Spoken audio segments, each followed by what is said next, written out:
the N word of normal a little bit, but it seems like things might be progressing in the right way. Actually, I'm double vaxxed. My wife and I are able to actually eat outside twice, which was really nice to have someone bring us food that we didn't have to plate ourselves. Yeah. And have somebody else make a martini, which was really delightful. We're absolutely getting there. Like I said, society-wise, we can clearly see the light at the end of the tunnel. We're not there yet, but we're absolutely going to get there, and we're getting there. We're getting there. Yes, you're feeling very hopeful. And then hopefully we can do these again in person. Absolutely. And, well, Timothy, great to have you here. Glad to have you in good spirit, and most of all, good health. Thank you, Patty. I appreciate that. Absolutely. And next, he is an actor, playwright, screenwriter, and a film historian whose body of work includes The Boys, Justified, and Deadwood. Today, he joins us to discuss the role of pedicure-loving Bobby Singer. Please welcome Jim Biver. Yay! Hey, Jim. Hey. We know you're having some signal trouble, but we can hear you, and you're a little herky-jerky, but as long as you can hear us, I think we're good. Okay. Well, we'll just do it until they cancel me. Well, not on this show. You're here for the duration. So, Timothy, Jim, I brought you guys on real quick because I just want to take a minute and apologize to our Supernatural fans, but thank you both for Deadwood and your contributions to it.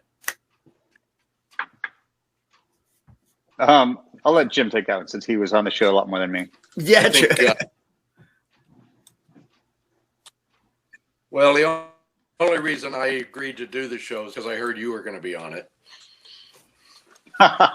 You're a kind man. That show's actually. Yeah, well, this. And I do credit that show for us becoming friends, being stuck out in the woods one day or one evening. Well, I'll take it. I'll absolutely take it. It's again, Rain's one of my all-time favorites, and again, thank you both for being a part of it.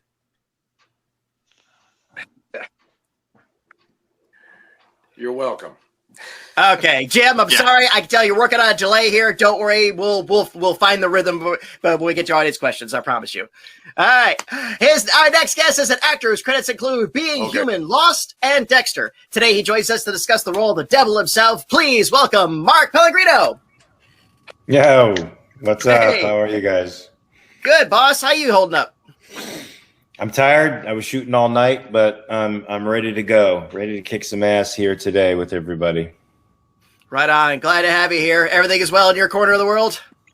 Yeah, as well as it can get in Pittsburgh. I mean, which is pretty good. I'm digging Pittsburgh. Right on. Absolutely glad to have you here. Thank you. Big fan of Being Human. I really enjoyed that, and I was a fan of both the UK version and the American version. So, and thank you for that. Really. Okay. Well, thank you. I'm glad I was a part of it. Indeed. And finally, he is an actor, writer, and director whose work in front and behind the camera include 24, Girl Interrupted, and the TSA comedy short films. Today, he joins us to discuss the role of the Angel Castiel, better known as Cass to his friends. Please welcome Misha Collins. Hi. Hey, everybody. Good to see your faces. Hola. So exciting. Misha, how you doing? I'm doing pretty well. I'm sitting outside right now because my children are inside and cannot be quiet. And it just started to rain a little bit. So if you see sparks or anything emanating or smoke emanating from the laptop here, you'll know why. Yeah. That's my update. I just gave you the weather report from where I am. So pretty exciting material, I think. All right, fair enough. Well, gentlemen, thank you for joining us on the GalaxyCon virtual stage. As Timothy and I were discussing earlier, yes, we think that the world is going to get a little bit back to normal in the future. We got our fingers crossed on that. We are absolutely looking forward to the day where we at GalaxyCon can host you in our physical stages and get you all back in front of your fans. In the meantime, we have this electronic forum. We're so glad to have you all here today. Our team is going through the chat room right now to pull out questions for you. In the meantime, I just want to throw this out. What was your favorite day on the set of Supernatural? Jesus. Is this to anybody? It's to all of you.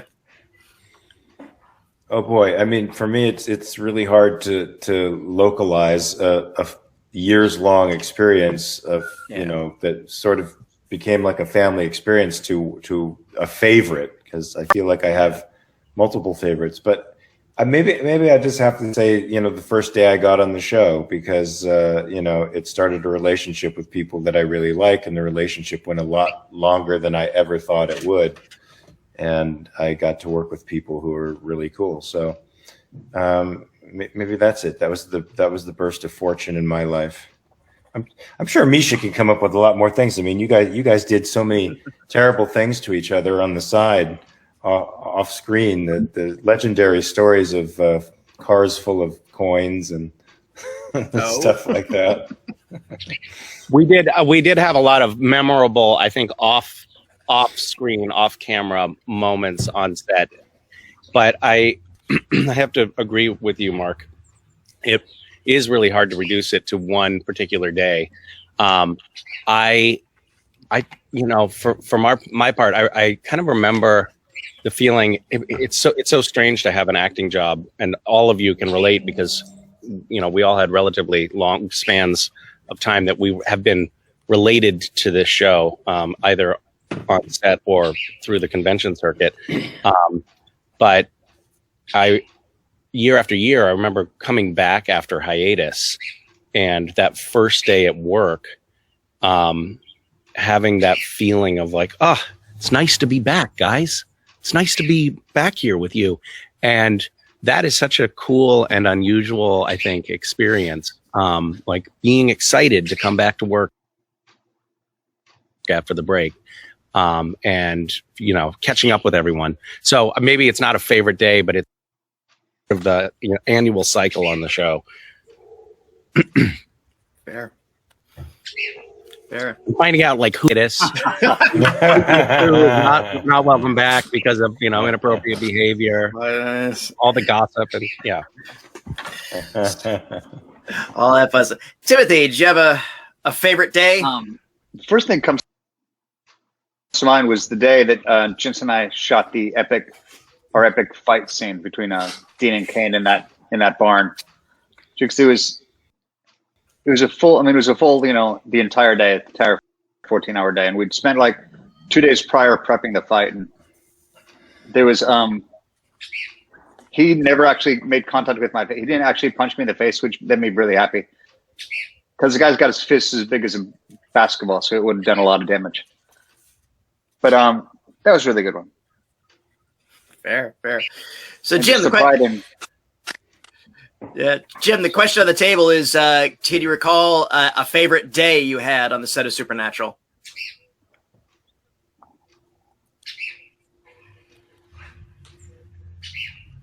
Let's see if it catches up to him. Yeah, I've got to figure out a way to be kind of discreet about it. This was a number of years ago, but there was a day that I fell madly in love with somebody on the show, and I want to thank you for all the hot dreams, Misha.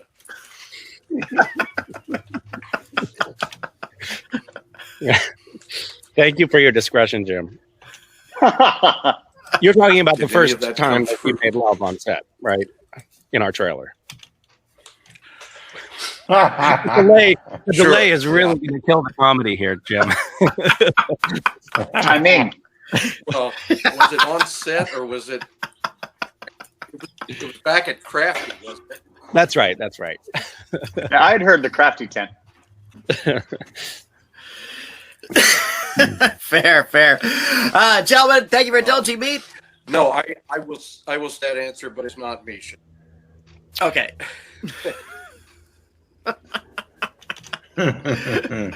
Fair. All right. I think we're going to go to our audience questions. So what we'll do is, Jim, I will go to you last. So we'll catch up on the delay, so you'll at least know the question on the table, because I think we got about a 30-second window on you. So let's go ahead and roll our first one. And this is going to come from Sonny, who wants to know, Who was your favorite guest star on the show?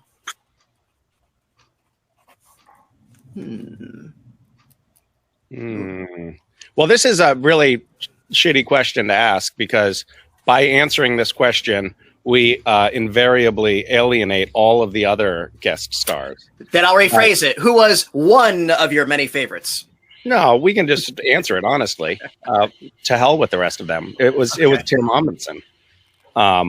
Obviously. Correct answer. Yeah.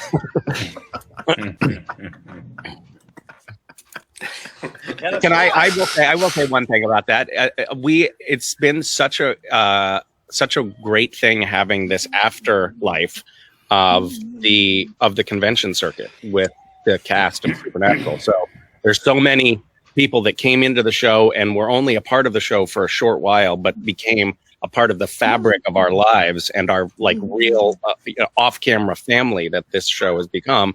And you know, there's so many people that fit that bill, and that's been actually one of my favorite things about the show is that we've continued to have relationships that otherwise, well, you know, in television, a lot of times, you know,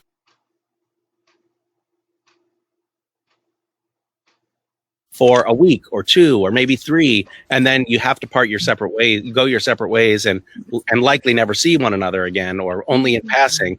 And for us, it's been great to have this ongoing relationship that's spanned now, you know, for a lot of us more than a decade.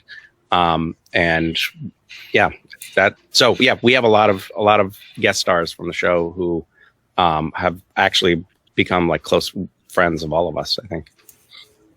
Right on. Thanks, Misha. I would echo that. And having only had a very limited number of hours on set actually work and not gotten to work with a lot of the cast, I really had become friends with people from the convention circuit, which has been, like I said, an amazing fringe benefit. Fair. Absolutely fair. Mark, you got one? Wow. I mean, I have to go over 300 plus episodes. Yeah. In my mind to try to find somebody that particularly stood out to me besides the principals here. You know, one of my favorite episodes was Ghost Facers, and those guys on there that played the team of the Ghost Hunters, I thought were really funny. So I don't remember their names though. Do you guys remember their names? Yes, I do. Travis, right? Wasn't? And we should know that. But the way you say that, Misha, maybe he was a complete douche. Travis and AJ. Travis and AJ. That's right. Oh, AJ. Yeah. Oh, AJ. AJ's been to a con. I think wasn't he in a con in Rome, Birmingham, right? or something like that? Yeah. And or Rome. Yeah, I liked that episode. I thought they were really funny in that. So I'm going to say that just arbitrarily because I could say tons of people, but why not that? There you go. All right, there you go. So, Jim, got a particular guest star that stands out to you? Yes.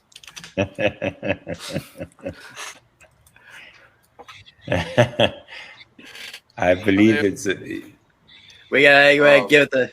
What are you chuckling at, Mark? What's that? I would. Well, if I think long and vigorously about it, I think that probably my favorite, Carrie Ann Fleming. We had a great deal of fun playing husband and wife. Oh, cool.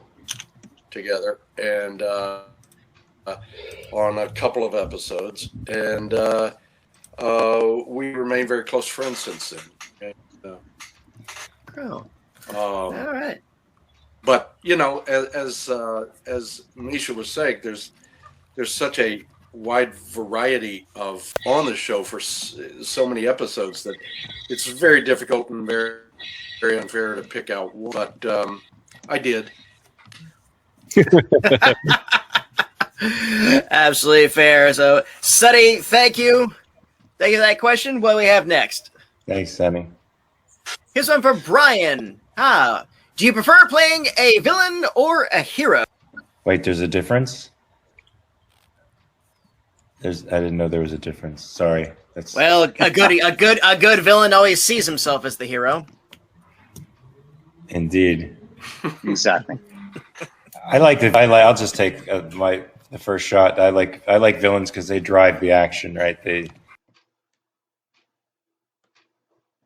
push everyone forward, and the heroes have to react to what the villain's doing. So I'll go with the guy with the most ambition.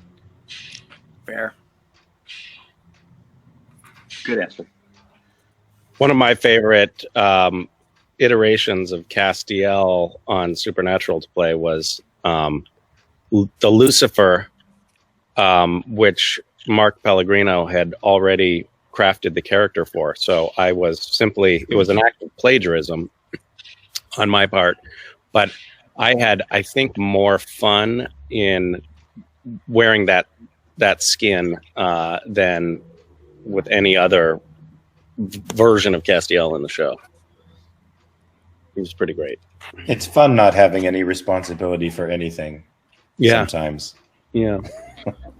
I remember you told me, Mark, when I walk into a scene as Lucifer, I'm assessing the other characters in the scene and deciding whether I want to kill them or fuck them. And I thought that was pretty great baseline to start from. and or some combination of the two. Yeah, Lucifer that's right. was a man of extremes. Fair. Timothy, how about you? I would always prefer the villains. Just with a mustache like this, just anything I get to twirl this sucker with and put enough wax in it. And Kane was such a weird one because, as sort of Mark was saying with who's got the most, I forgot the word you used now, Mark. I did too. What? Ambition, ambition, right? Yeah. And whereas Kane, he never sort of knew morally where he was. It was very fun to kind of thread that needle of, is he nefarious or is he benevolent? So that was really fun to explain. On this particular show, it was really fun to explore those different sides of who he was. But in general, I'll take the villain. Fair. Hey, and plus, because as a villain, you get to do all kinds of things with on camera that you can't do in life, and there's no consequences Exactly. whatsoever. Yay! Earmuffs, kids. I don't want kids to hear that. We're just playing. It's called acting. So, Yes, very much pretend. so. Indeed. All right. Jim will come back. Brian, thank you. Solid question. What do we have next? From Shaw. If you could have any of the abilities or powers from Supernatural, what would you choose? And what would you use it for? I'll answer that because I have this power where I can do this and turn anyone into dust. There's tons of folks that I would turn into dust. Nobody on this panel, of course, but certainly tons of people in the political world. Dust. And other bad people. That would be my superpower. And if I could turn my eyes red, that would be great too. Just right. Yeah. That'd be good for getting at a parking tickets. Yeah. Oh yeah. I hate parking enforcement people. Done. Timothy, if you could have a power, what would you do? I loved Kane's ability to just go voice. There's a few politicians. I mean, maybe I'll say politicians. I'll leave that up to you. There's certain people in the public world that I would love to just go and have them go. How do you restrain yourself with just this? I'd be like, shut the fuck up. I'd use a different finger. Hey, Hey, Misha, what power would you use? I don't know. There were so many good ones to choose from. When Castiel was first on Supernatural, he could basically do anything. He could teleport. He could time travel. He could read people's minds. He could just wave his hand and explode a wall or a door. And over time, his powers became more and more depleted for various different reasons until eventually he could barely hold his own in a fist fight with an ordinary human. So I'm not sure what happened to him, but he really went downhill. So I would not want his powers of degradation over time, which he seemed to be possessed of. I think the time travel could come in pretty handy. There are a lot of time travel to go back and fix. Oh yeah, that's awesome. I would love to do that too. So you wouldn't go to observe or experience. You would actually try to tinker with it. Yeah. Change the course of history, of course. All right. Yeah, butterfly effect. Mm-hmm. Wait a minute. You're not supposed to do that. Every movie I've seen, don't mess with this stuff. You're just supposed to see it. Marty! Shaw, thank you. Great question. We'll pick up Jim in the next one. So, all right, what do we have next? Here's going to be one from Styles. What do you believe would be a piece of advice your supernatural character would give to you? Ooh. Always do the right thing and be honest, I would say.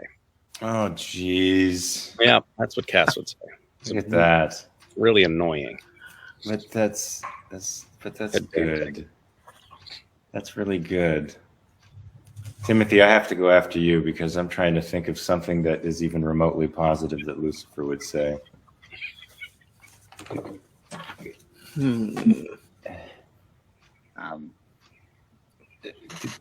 Did you ever see, while you're thinking, did you ever see Finding Nemo? One of my favorites. There's the seagulls in there. What do the seagulls always say? Mine. Yeah, that's what Lucifer would do. Mine. Yeah. Mine, I think. Yeah, very much so.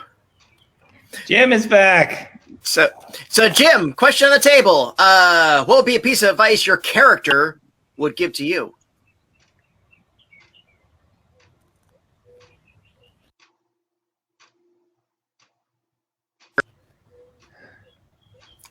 Oh, we got some movement.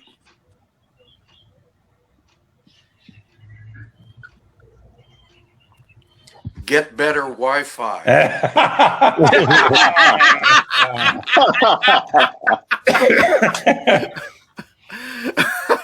Yeah.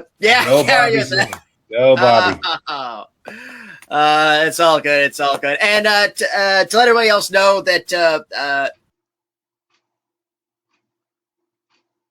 don't fret about that. So, Timothy, did we get one from you yet? What piece of advice? I would say he would say, don't take a corn cob to a demon fight. Fair, absolutely fair. Styles, thank you. Very solid one. And a reminder to our audience, if you would like to chat with our guests, gone.com. Now let's go ahead and roll another one. Here's one from Christy. Oh, if you could write a story arc for your supernatural character. I would have liked a redemption story for Lucifer. And I would have liked for him to become a good father. But, it wasn't in the cards. His nature was too corrupt, I guess. But I think Eugenie wanted to do a story arc like that, but nobody else at the table wanted to. I was really hoping that a kid, his son, was going to be the beginning of a new life for Lucifer. Oh well, I just said the same thing 5 times, but go ahead. No. A redemption arc is absolutely valid. Another.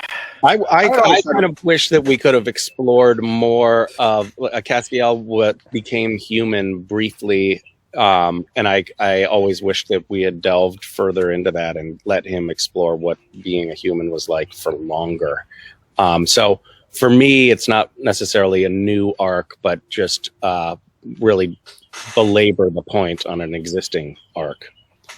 That was my wish always. I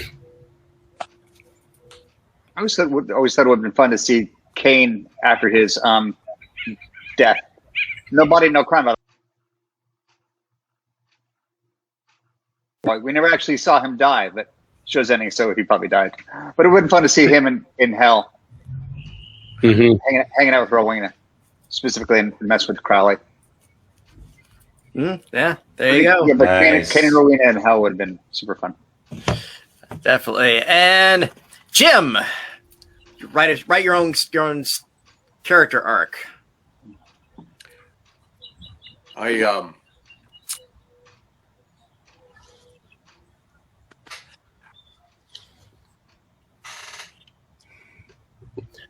Bobby Singer wins gold at the Olympics. It's writing a script for the show several years ago. Bobby, exactly. About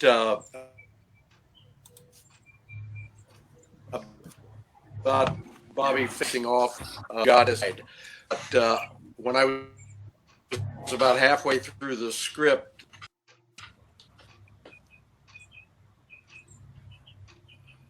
Halfway through the script.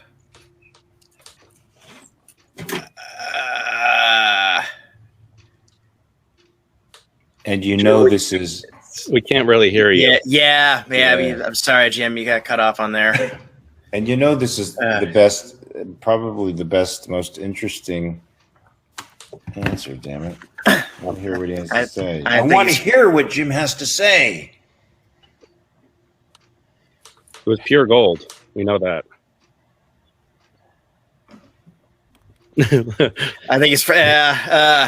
I'll tell you what. We'll if he chimes back in, we could do that. But Christy, thank you. Great question. All right. That's choose your own adventure. It's true. Yeah. Right. Yeah. Oh, Danielle wants to know, what is each of your dream roles? Either on stage or on screen. Who wants to go fast? I don't know. I don't know if I have a dream role. Or do you guys? Do you think about do. like what's your dream role? I would love to play Quasimodo. Oh, The way Quasimodo should be played. I don't know that I've seen him played the way he should be played. It was Charles Laughton originally, wasn't it? What's that? I think it was Charles Laughton in the movie, wasn't it? Yeah, I think he was the original. Yeah, it was the original. He was the first talking one with sound. Lon Chaney did it. Lon Chaney did the one before. Yeah, I just did the original. The original. Have you guys read the book? Mm-hmm. Because it's an amazing book, and Quasimodo is just a savage. He's I mean that in the best way. Yeah, he's brave and courageous and strong and feared by all of Paris. There's a scene, one of the scenes that stands out to me in the book. I don't remember if they did it this way in the movie. Maybe they did. Where he's being crowned king of fools, and but in the book he's standing up proudly in front of the whole crowd of people who are laughing at him, but he can't hear that they're laughing. But he's standing up proudly, and some guy jumps on stage and laughs in his face, like this, and he grabs him, holds him up over his head, and just throws him out into the audience. They part, and he hits the silently and looks up, and that's sort of your introduction to Quasimodo. And to see that man be tamed by deep love and torn by fidelity to the only man who showed him love in his life is just, it's so deeply romantic. I would love to play that part. Anthony Quinn did a version in the 50s, and I think it's the only filmed version that kept the original ending of the novel. Was that the 50s? I thought it was the mid 50s, early 60s. Okay. It was a European production, and and then Manny Patinkin did a version in the 90s. You've seen a lot. That's how I got this job. I would love to see Mandy Patinkin's version. I think that guy's a genius. Yeah, he did it was a TV adaptation. So yeah, there's good versions out there. But as far as I know, the Anthony Quinn one, actually, the ending and the skeletons and you don't. Yeah, the original ending. Yeah, spoiler alert. Yeah. Quasimodo dies. Yeah.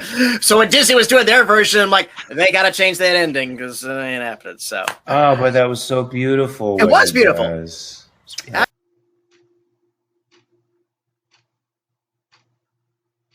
No, I'm not disputing it. Not disputing it. So Disney. Timothy, got a dream role? I'd say Willie Lemon's my white whale. Really? There you go. All right. That's the play that made me want to become an actor. All right. Fair. Misha. So one of these days. There's a play that I've been wanting to adapt, written by Larry Shue in the early 80s called The Foreigner, which is a comedic play that I love, and the lead character who is the foreigner in the production, I would love to play, but I'd love to update it and adapt it to screen. Also, speaking of plays, I am dying to do one play, Enemy of the People, by Ibsen, and I would love to play Dr. Thomas Stockman. That's the only other part that I think I really have a Jones to do. Enemy of the People. Nice, very nice. These are all really, really impressive stuff. So I'm dying to hear Jim's answer. I know. I think hopefully I tell you what, if he comes back, I'll get that answer out of him, because I definitely would love to hear his insight on that. So we already played Big Daddy. Did he? That's right, he did. He did. Yeah. Okay. But if you have a random Shakespeare quote and you throw it at Jim, he'll probably be able to tell you what play it's from. So, Danielle, great question. Thank you so much. Let's go ahead and roll another one from Debbie. Oh, what would be your supernatural character's theme song? Well, at one point, Castiel rocked a baby to sleep singing the title song to Greatest American Hero. I can't even remember the song. But look at what's happened to me. Yeah. Okay, you know something crazy? We have a Greatest American Hero event with William Catt tomorrow. No, you don't. Really? Yes, we do. I gotta say, when I was a kid, that was my favorite show. And when I happened to be in front of the television when it came on, it felt like just winning the lottery. I loved that show. So great. When I was first sort of ruminating on the character of Castiel, I was listening. I was very pretentious about creating the character, and I listened to Rachmaninoff's Vespers on loop as like this was Castiel's music. So that is Rachmaninoff's Vespers is my theme song. Fair. I would say "Tiptoe Through the Tulips" by Tiny Tim for Lucifer.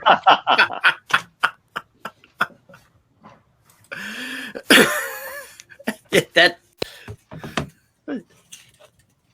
So I'm going to be the opposite of what Misha said, but probably "Bad to the Bone." Yeah. Or also, you could, I like big butts. For those he was alone for a long time. For those about to rock, get it? Hey. So, Debbie, thank you. Very solid question. I think we have time for one or two more. Oh, no one but Debbie. If you could hang out with a character you portrayed who would it be? What would you like to do? And you may draw from any part of your career.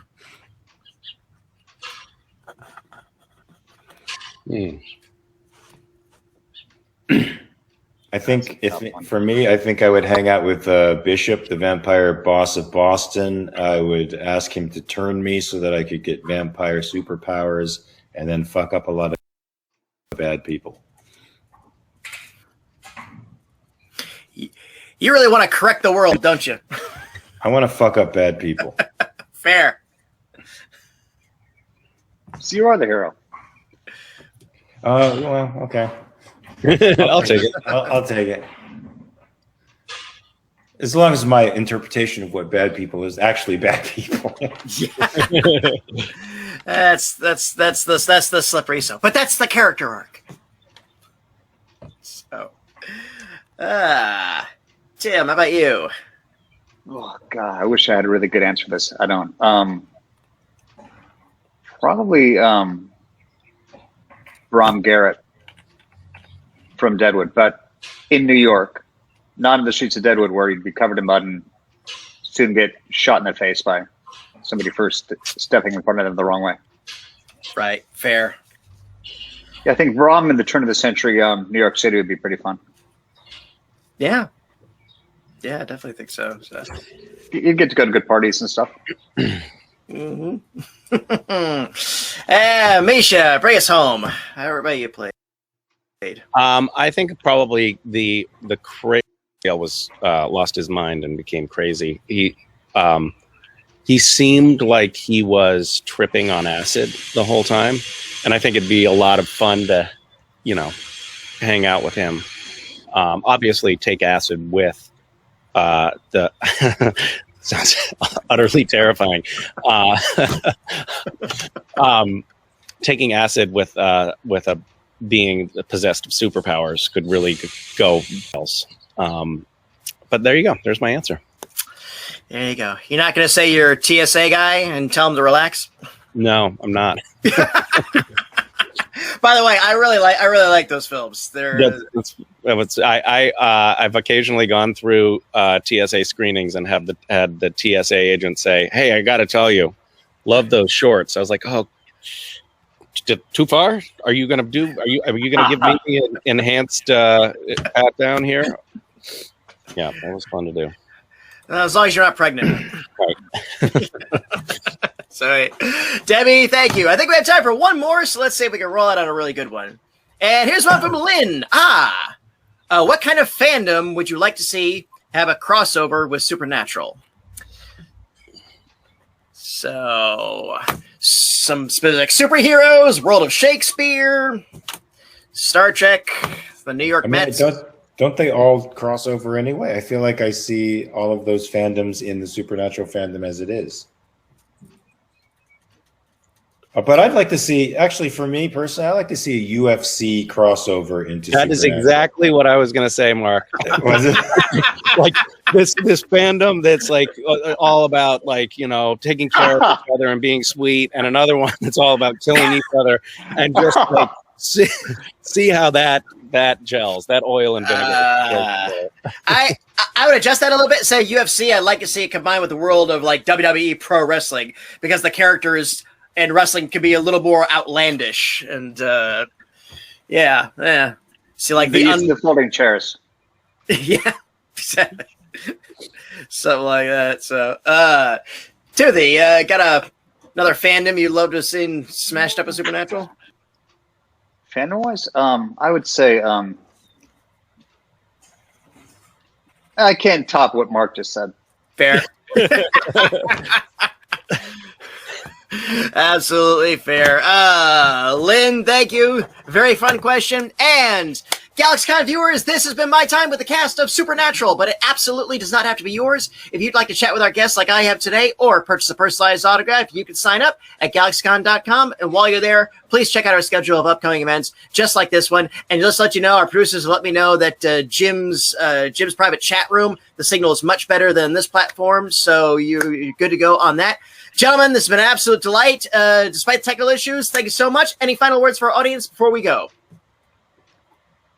Well, I wish we could see them personally. I can't wait to have the regular cons return so that we can see you guys and shake your hands and talk in person. There's nothing better than that. This is pretty great, though. It's great seeing you guys again. It's been a long time, and I'm glad to see you guys are healthy and okay. And vaxxed up, I hope. Yep. I look forward to Mark's sentiment exactly. I hope that we can get back to live events, in-person events soon. And all of you who are watching, please do go get your shots now so that we can expedite that process. And listen to Misha. I also want to say, Tim, it's so nice to see you're so unbelievably fully recovered. Oh, thanks, buddy. It's just like so awesome to see you in such good health and spirits. Misha, thank you. That's going to make me a little. Send you so much love. Yeah, it's really awesome. Thanks, man. And on that note, thank you, Misha. But part of that recovery, a huge part of that recovery, has been this supernatural fandom.